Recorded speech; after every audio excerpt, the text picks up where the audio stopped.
Robin Abrams' disappearance on October 4th, 1990, remains one of the most haunting mysteries in the last 30-plus years.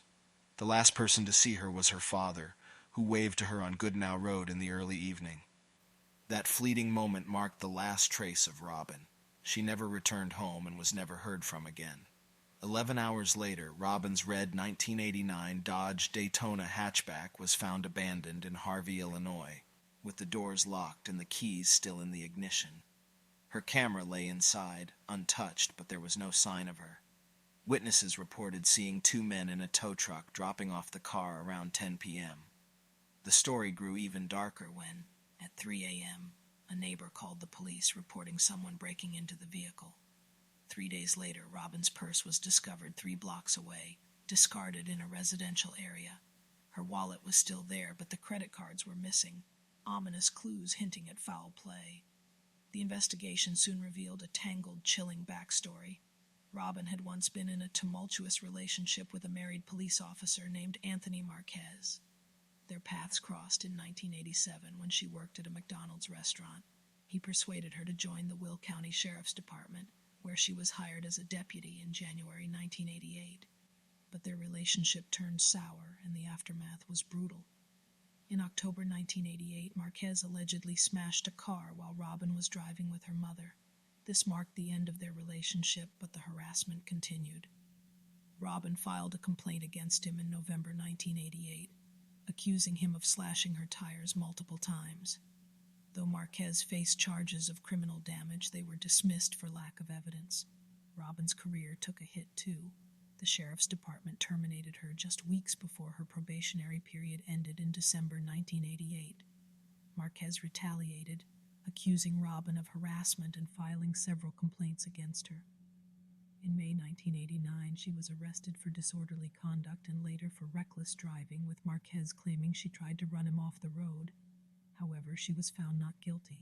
The conflict escalated to the point where Robin secured an order of protection against Marquez in November 1989, accusing him of stalking and making false accusations against her. Determined to fight back, Robin filed a federal lawsuit in December 1989 against Marquez and other Sheriff's Department members, alleging wrongful termination, sexual harassment, and civil rights violations. Her deposition was scheduled for October 22, 1990. She disappeared just 18 days before that crucial date. The investigation into her disappearance was fraught with complications. Initially handled by the Will County Sheriff's Department, it was soon transferred to state police due to concerns about a conflict of interest. Marquez himself was fired from the department in December 1990, but no charges were brought against him in connection with Robin's disappearance. By January 1991, Robin's lawsuit was dismissed simply because she could not be found. Theories about what happened to Robin abound. Some speculated she disappeared deliberately to spite Marquez, but most investigators believe she met a tragic end. Her family holds firm in their belief that Marquez was involved, recalling how Robin had ominously warned them that if she ever vanished, he was likely responsible. Robin's life held so much promise. She was a graduate of Sandburg High School, Moraine Valley Community College, and Governors State University, with dreams of attending law school. Her case picked up some steam in 2024, when rumors of Robin being buried under a then-new construction home near New Lenox and Joliet, that however proved to be just another lead gone nowhere, as Robin Abrams' case remains unsolved to this day.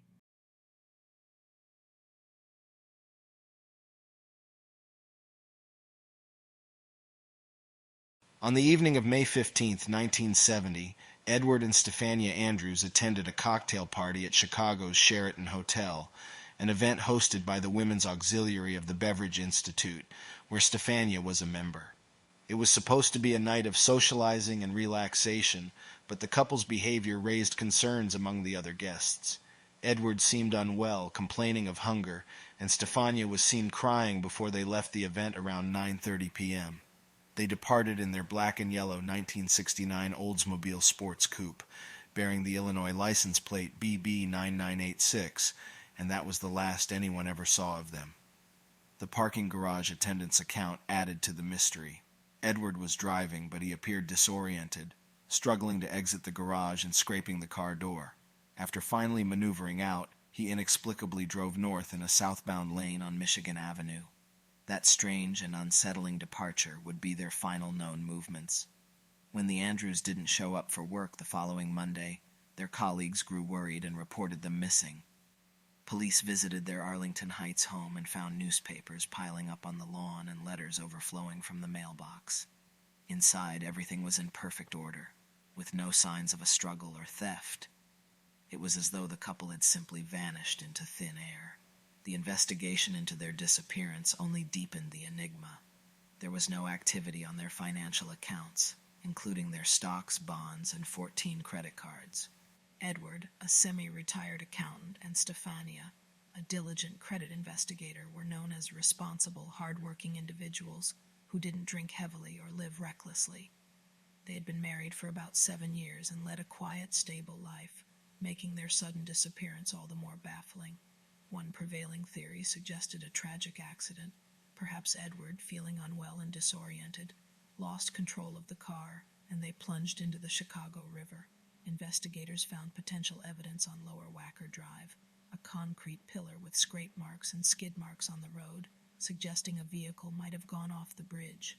Yet, despite extensive searches of the river, no trace of the couple or their car was ever found.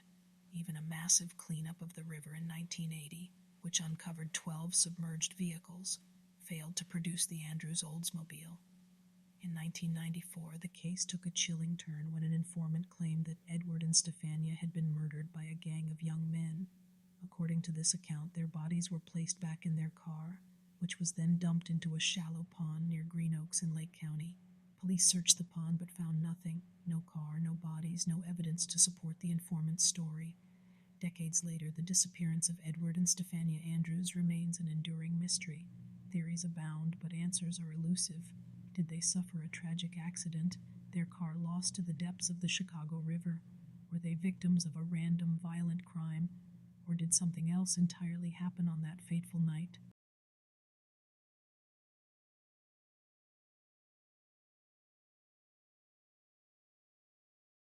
On the evening of August 28, 1977, 14-year-old Curtis Chandler was last seen in Lockport, Illinois, spending time with 47-year-old Owen Clark. The two had been at the home of Bobby Jackson, Clark's girlfriend, located in the 200 block of Dundee Road. According to Jackson, Clark and Curtis told her they were going for a ride in her car, but she later clarified that they never took the vehicle. Instead, they left the house on foot, and that was the last time Curtis was ever seen. The following morning, sometime after 4:30 a.m., Clark stumbled into a local fire station with severe burns covering about 70% of his body. He was in a state of shock and claimed that he had been attacked, robbed, and set on fire by 4 young men. Clark described his assailants as a mix of white and black youths. According to his story, he had been walking along Thornton Street when a car pulled up beside him. The group offered him a ride, and when he refused, they allegedly robbed him of $420, doused him with flammable fluid, and set him on fire before driving off. Clark managed to extinguish the flames by rolling in the grass and then walked about a quarter of a mile to the fire station for help.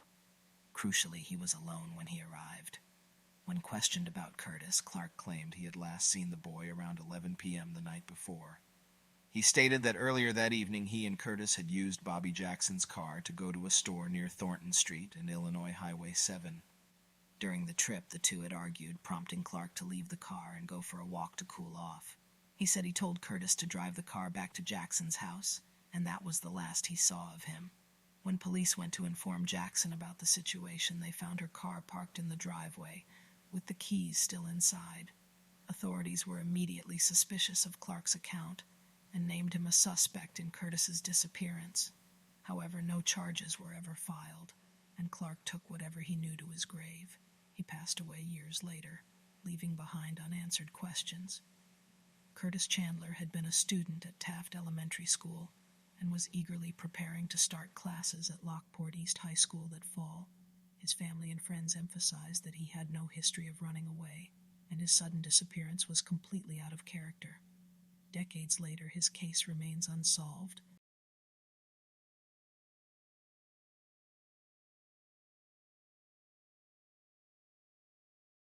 Lauren Johnson's disappearance is a haunting case that has remained unsolved for decades. On the night of May 4th, 1990, Lauren, then 30 years old, was dropped off at the Billy Club Bar on Northvale Avenue in Arlington, Illinois, by her husband, David Johnson. The couple were regulars at the bar, and David returned home to care for their two young daughters, one a toddler and the other just an infant. It seemed like any other night. Lauren left the Billy Club at closing time and later visited the Hobnob Lounge near Northwest Highway and Palatine Road in nearby Palatine, Illinois. She was seen with a group of friends, but what stands out is her interaction with an unidentified man. Witnesses described him as a Caucasian male, mid to late 20s, about 5 feet 8 inches to 5 feet 10 inches, with dark hair and a mustache. He spoke with a southern accent and claimed to be a truck driver from Memphis, Tennessee. Around 4 a.m. on May 5th, Lauren was last seen walking with this man toward the rear of the club's parking lot. That was the last confirmed sighting of her.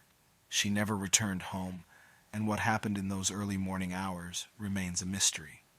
Lauren had some cash with her, but left her purse at home, suggesting she may not have planned to be away long.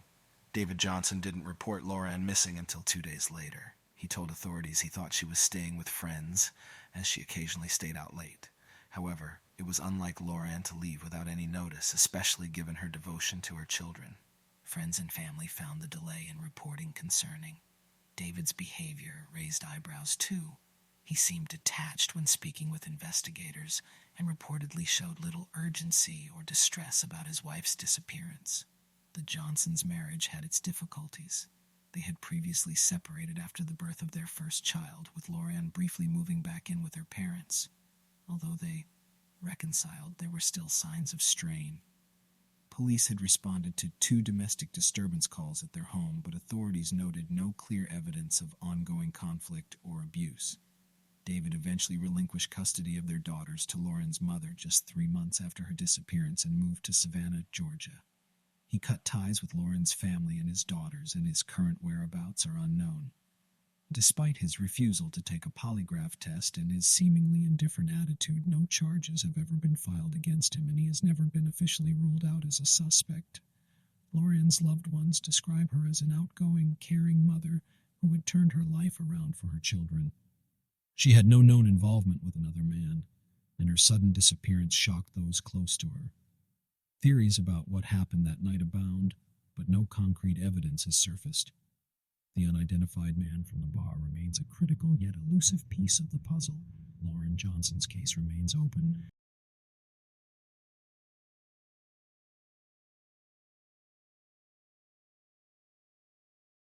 On the morning of August 21st, 1996, 11-year-old Trudy Applebee's father left their Moline, Illinois home for work around 9 a.m., unaware that it would be the last time he'd see his daughter.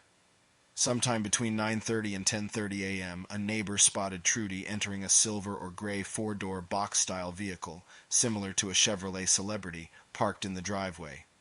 The driver, a man in his 20s with curly brown or black shoulder-length hair, was wearing a baseball cap.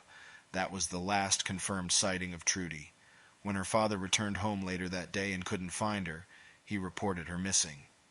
Trudy had left behind $200 she'd saved for an upcoming vacation, indicating she hadn't planned to run away. She did take a swimsuit and towel, suggesting she might have intended to go swimming. Initially, authorities considered the possibility that Trudy had run away. However, as the investigation progressed, it became clear she had likely been abducted, possibly by someone she knew. Their home was in a secluded area off the main road, not easily visible from the street, making it unlikely a random passerby had taken her. Years of investigation led to a breakthrough in 2017 when William Ed Smith was identified as a prime suspect. Smith, a friend of Trudy's father, had passed away in 2014. A critical witness, reportedly Smith's son-in-law David Whipple, revealed that he had seen Trudy in Smith's car on the day she vanished. Whipple claimed Smith had threatened to kill him if he reported it to the police. Later that day, Smith was seen alone, and within a week he had his car scrapped. He also displayed noticeable distress whenever Trudy's name was mentioned. Trudy's father speculated that Smith and Whipple may have taken her out on the Mississippi River by boat, a trip she frequently made with their family, and that a tragic accident occurred. Trudy had asked her father for permission to go swimming that day, but he had said no. Perhaps she defied his wishes and went anyway. In 2020, investigators identified a third person of interest, Jameson Jamie Fisher, a lifelong friend of Smith's. Like Whipple, Fisher was suspected of knowing more about Trudy's disappearance than he admitted.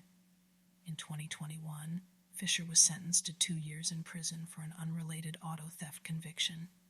Whipple, meanwhile, remained uncooperative with investigators and passed away in August 2022. Police continued to appeal for information from anyone who might have seen suspicious activity around Campbell's Island, Blackbird Island, Dynamite Island, or the Empire Park boat launch on the day Trudy disappeared. Despite the passage of time, the mystery of what happened to Trudy Applebee endures, leaving her family searching for answers and justice.